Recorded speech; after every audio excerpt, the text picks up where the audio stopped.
Good morning. It is Saturday and I'm getting started early because if you saw my menu plan, you saw that I'm making pineapple cupcakes, and I was afraid tonight I would just be too tired because that's just how it works. By the day end, I'm in. The recipe is one that is from a cake that I have made David for many years, since RJ was 3 and he's fixing to be 34. So I've been making him this cake for 30 years. That can't be right. No, I wasn't with him. I got the original cake when RJ was 3. Then, when I met David, we've been together, we've been married coming up on 26 years. So, probably close to 26 years I've been making it. Boy, ooh. I got the recipe from a woman I worked with in Charlotte. She brought it for one of our, meals. And it was a mandarin orange cake. So moist and so sweet and flavorful. I was like, you got to tell me how you made this. So I got that recipe from her. David, he loves mandarin oranges. He'll just eat them out of the can. He loves pineapple. When we get milkshakes at Sonic, not Sonic, Cookout, pineapple banana, that is his favorite. Or if we go to the ice cream place down, we have it's been forever. You just walk up to the window outside. It's just a little old, place, and you just drive up there and you just walk up to the window. He'll get pineapple banana milkshake. He loves pineapple and bananas. But anyway, so I turned it into a pineapple cake, and he loves it. Well, when I started Weight Watchers, I think I've told you before, if I don't get it, he don't get it. So I don't even know, honestly, if he's had it the regular way. Even I know he hadn't, not one time since I started Weight Watchers. So I came up with a version that he loves. He loves it. There's one step that I don't do that the cake has that takes the cake over the top, but I'll explain it to you when I make them. Anyway, so that's where that recipe come from. I don't normally get on here and talk to you. I thought I was going to do it one time because I said, well, it's tacky that I just start cooking and I don't talk. But then I'm just going to be honest with you. Y'all know I've told you before several times, there are days I don't run a comb through my hair. I just don't. If I don't go nowhere, why bother? I'm not going to worry about sitting around here. My husband knows how I look. He's seen me at my best. He's seen me at my worst. He loves me either way. So it's not that I purposely say I'm going to let myself go. It's not that. It's just I'm in my home and I'm going to be comfortable and I don't feel good. The last thing I worry about is my hair. Heck, I run a comb through this and you can't really tell it, so I keep dropping stuff and having to pick it up. Hold that thought.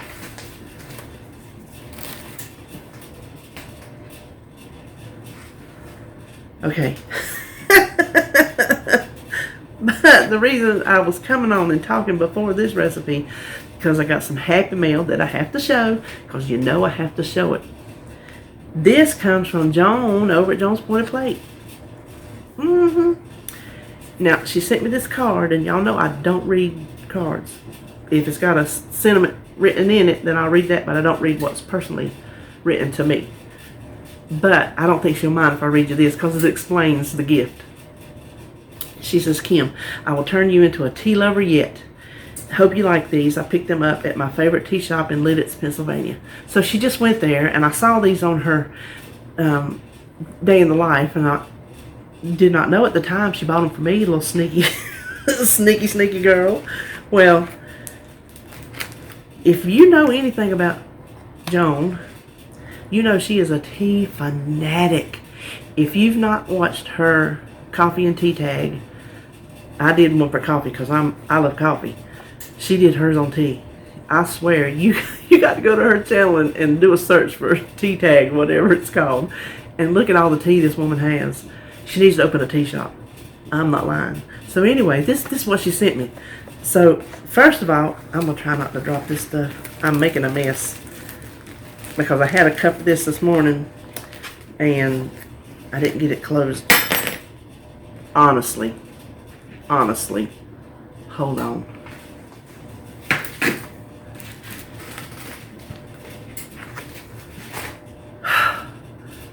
we're going to do this again. First of all, this is what it came in.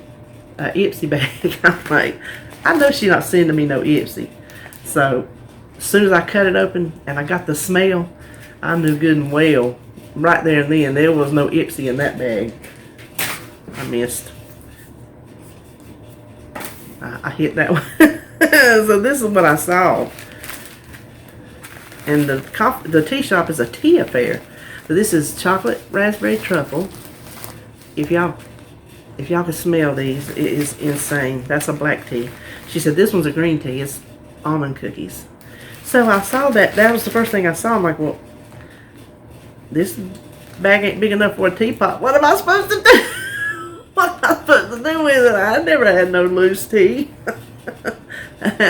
That's fancy. Listen, I told her last night I feel fancy.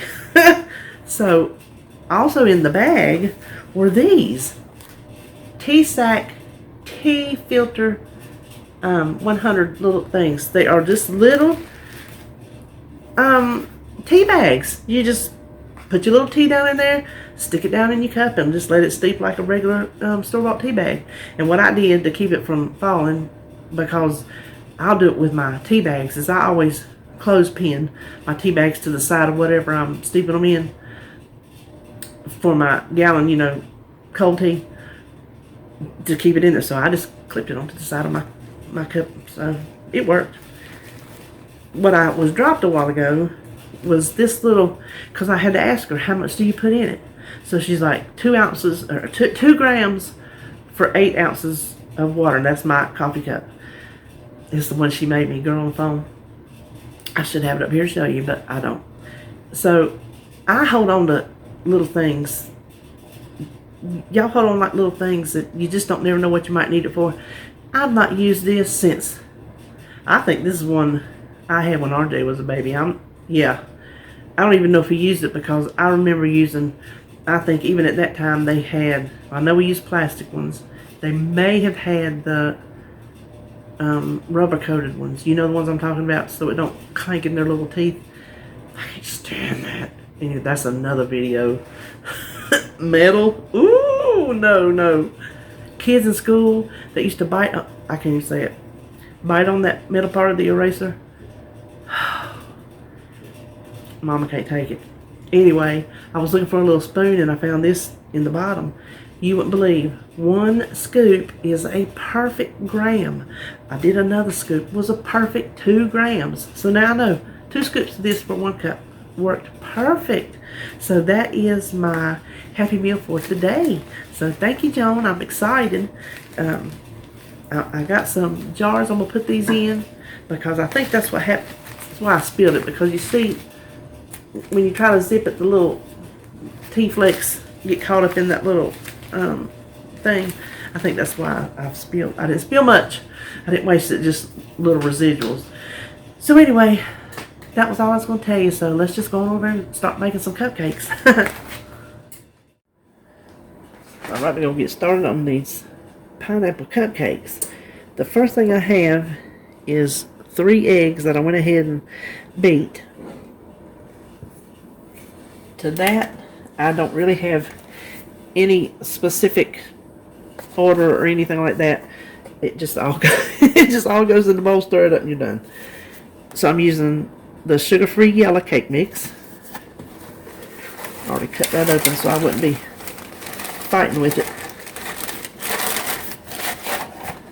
To that, we need a 20-ounce can of crushed pineapple and its juice. Now, I didn't run it through the recipe builder. You might could save points if you drain it and use water instead of juice, but I like to use the juice for the flavor. So I went ahead and put it over my measuring cup because we need 1 cup of liquid. I went through and smashed it, got it all good and dry. Let me go ahead and add that in, get that out of the way. And we need 1 cup of liquid. So what I do is, that is 1 cup on the money. 1 cup of pineapple juice came out of there. Had it been less, add water up to the 1 cup. And then you'll be just fine. Or like I say, if you want to use just all water, you can run it through the recipe builder and see if that makes a difference. We need just one regular unsweetened applesauce. This is the little single serve. It's a half a cup, and that's what we need.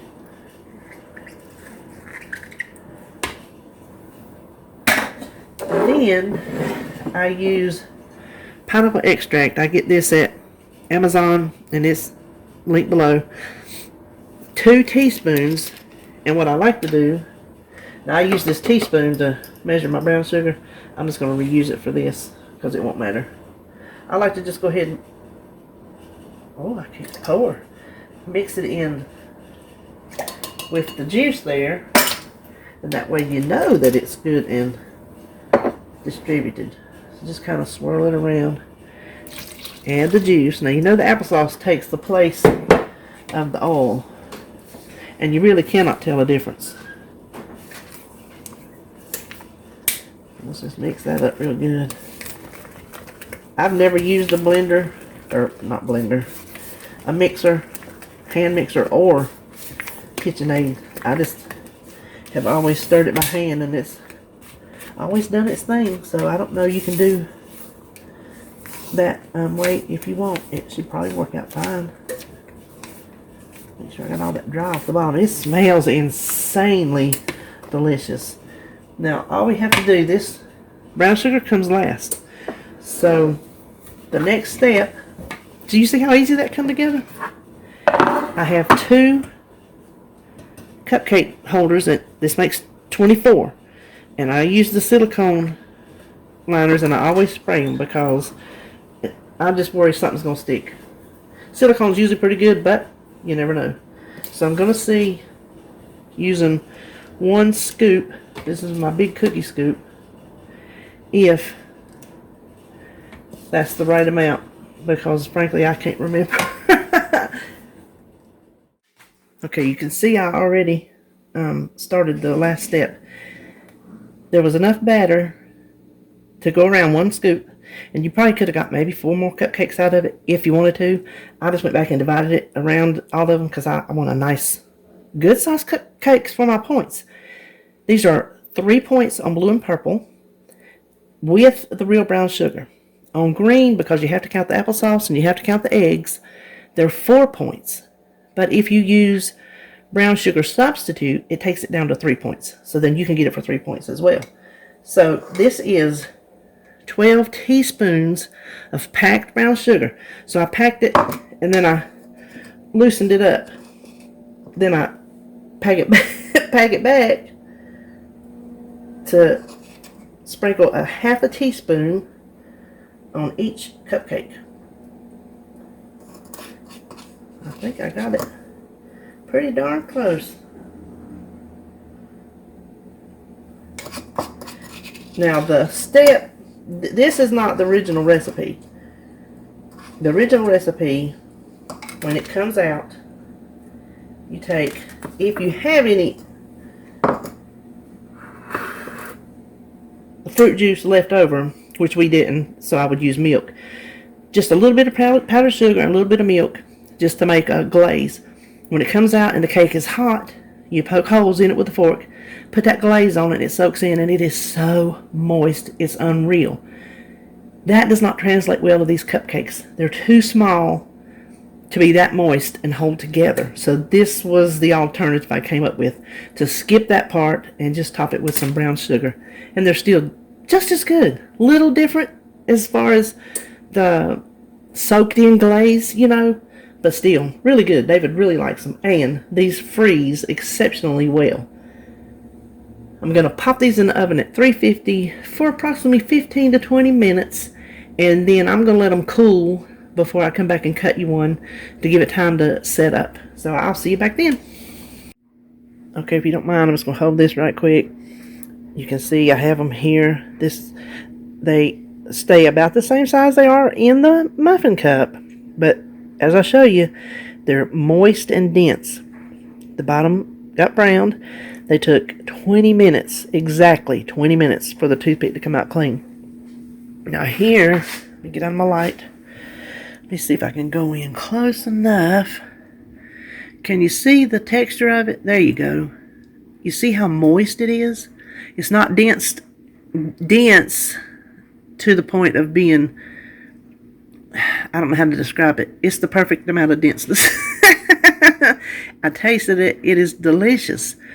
Like I said, you can freeze these, wrap them individually, and then put them in a container or, there we go, in a Ziploc bag, and let them thaw at room temperature in the refrigerator. However you want to do it. You might can pop them in the microwave, just not long. You don't want to get it tough.